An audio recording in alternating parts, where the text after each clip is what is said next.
इनसे भी पूछेंगे जी, ये गंदी सियासत, ये जो लोटा क्रेसी चल रही है, ये गंदी सियासत से कम जान छुटेगी और उन लोटों को क्या मैसेज है जो बिक जाते हैं, ज़मीर बेच देते हैं। अस्सलाम वालेकुम मैडम। जी अस्सलाम वालेकुम। अच्छा, ये जो गंदी सियासत है, बिक जाते हैं, इस पर सुप्रीम कोर्ट और इलेक्शन कमीशन भी खामोश है, इससे कब जान छुटेगी और ये इन लोटों को क्या मैसेज है जो बिक जाते हैं? ये अब ऐसे नहीं छूटेगी और ये ऐसे सबक भी नहीं सीखेंगे। अब खान साहब को थोड़ा जो ना स्ट्रिक्ट एक्शन लेना पड़ेगा। ये यहाँ पे एहतजाज से कोई फ़र्क नहीं पड़ेगा। इनके घरों के बाहर जाके बैठे ना, फिर देखें ये कैसे बिकते हैं। इनकी फैमिलीज़ को करें ना इस तरह, जिन्होंने सारी कौम को तंग किया हुआ है इस तरह।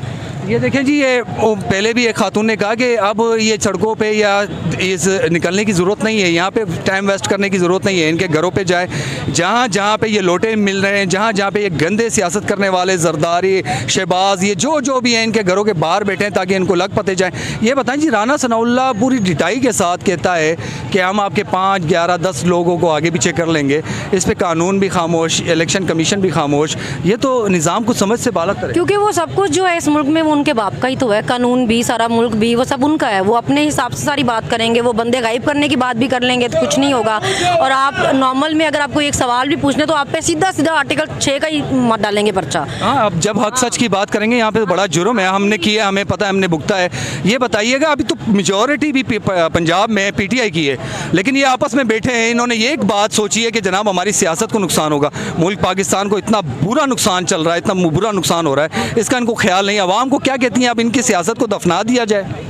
दफना देना चाहिए था काफ़ी पहले भी। अब जो इनके सपोर्टर थे उनको अब अक्ल शर्म नहीं आ रही है कि इतने सालों से उनको उल्लू बना रहे थे। ये दोनों आपस में ऊपर से लड़ के अंदर से ये एक थे। बारियां लेने के लिए इन्होंने बारियां सेट की हुई थी, 5 साल तुम्हारे 5 साल हमारे, मिल के बेवकूफ़ बनाते हैं आवाम को। अब शर्म करें ना, सारी ज़िंदगी आपस में इनको लड़ाते रहे। अब बहन भाई बन गए, माँ बेटे बाप बेटा, सारी फैमिली खोल ली है इन्होंने आपस में। जरदारी साहब ने अपने बेटे के साथ भुट्टो का नाम लगाया पड़ा है और नए बच्चे उसने गोद ले लिए हैं, ये मरियम नवाज़ और हमजा शहबाज। इनके सपोर्टर जो है, इनको तो मेरे हिसाब से अल्लाह पाक ने फरमाया कि कुछ ऐसे लोग भी हो आपके बीच में होंगे जिनको हिदायत आप देना भी चाहेंगे नहीं होंगे, लेकिन इनको कुछ मैसेज दें, उनको बताएं। अब तो खुली किताब है, इनकी गंदी सियासत सबके सामने आ गई है और अब इनसे इनकी जो है लीडरशिप से जान छुड़ाई जाए। उनको क्या मैसेज देंगे आप? वो ऐसे लोग हैं, इनके सपोर्टर ऐसे लोग हैं जो बड़ी आसानी से चोरी को वो कह देते हैं खैर है, खाया तो क्या लगा भी लिया। मतलब उनके लिए चोरी कोई बड़ी चीज़ ही नहीं। इनके वो सपोर्टर हैं जो ऐसे लोग जो चोरी को करते हो डिफेंड, उनको आप क्या समझा सकते हैं जब उनके लिए चोरी कोई बड़ी चीज़ ही नहीं है। मुझे जो लगता है ऐसा तबका है जो इनके निज़ाम के अंदर फ़ायदे उठा रहा है, इनके निज़ाम का हिस्सा है और इस गंदे निज़ाम में वो फल फूल रहे हैं, वो लोग इनके ज़्यादातर सपोर्ट में हैं। यहाँ पे इनके सपोर्टर ऐसे लोग हैं जिनको कोई फ़र्क नहीं पड़ता मुल्क में क्या चल रहा है क्या नहीं। उनको बस इतनी खुशी है भाई उनके घर के बाहर की गली बन गई है, बस उनके किसी जानने वाले ने उनके घर के बाहर की गली बना दी, उस पर खुश है। वो किसी को बता सकेंगे जी मैं तो इस पार्टी में किसी को पर्सनली जानता हूँ बस।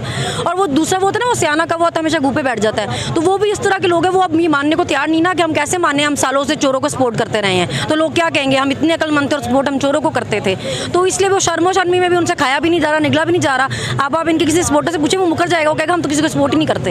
अच्छा, एजुकेशन भी इन्होंने इतनी साल हुकूमत की, एजुकेशन भी आम नहीं की। एजुकेशन शऊर देता है, सोचने समझने की सलाहियत देता है। मुझे लगता है कि ये 40% जो हमारे पाकिस्तान का तबका है ये महरूम है सोचने समझने की सलाहियत से। उन्होंने इसलिए तो एजुकेशन पे फोकस किया नहीं ना। अगर वो लोगों को पढ़ा देते, उनको शऊर आ जाता तो वो इनको अपने लीडर किस तरह मानते। मरियम नवाज जो उनको इतने पैसे दिए थे मिसाइल ओबामा ने बच्चियों की पढ़ाई के लिए, वो भी खा गई। उसने बच्चियों पे खुद लगाने थे, वो भी खा गई। तो ये तो जानबूझ के खा जाते हैं कि कोई पढ़े लिखे ही ना और इनको कन्फ्रंट ही ना करे कोई। जरदारी ने तो निज़ाम सेट किया हुआ है वहाँ पे, तो कोई मेरे ख्याल में इतने स्कूल नाम के स्कूल होते हैं, गोस्ट टीचर्स होते हैं, उसने तो एजुकेशन वहाँ पे बिल्कुल ख़त्म की हुई, एजुकेशन है ही नहीं वहाँ पे। जो अभी बल्दियाती इंतखाबात हुए थे उसमें भी यही है कि अवाम ने बिना सोचे समझे जरदारी को वोट दिए, तो ये भी जहालत है। नहीं, वहाँ पे जब इलेक्शन हुए थे वहाँ पे तो टर्न आउट ही नहीं था, लोग तो निकले नहीं थे। 8% तो टर्न आउट था वहाँ पे, लोगों ने तो इनको इस काबिल ही नहीं समझा। तो आपके कैंडिडेट को, जो भी कैंडिडेट वहाँ पे खड़ा हुआ था उसको PTI ने तो बाइकआउट किया था उस इलेक्शन का, तो वो तो निकले ही नहीं थे अवाम वोट डालने के लिए।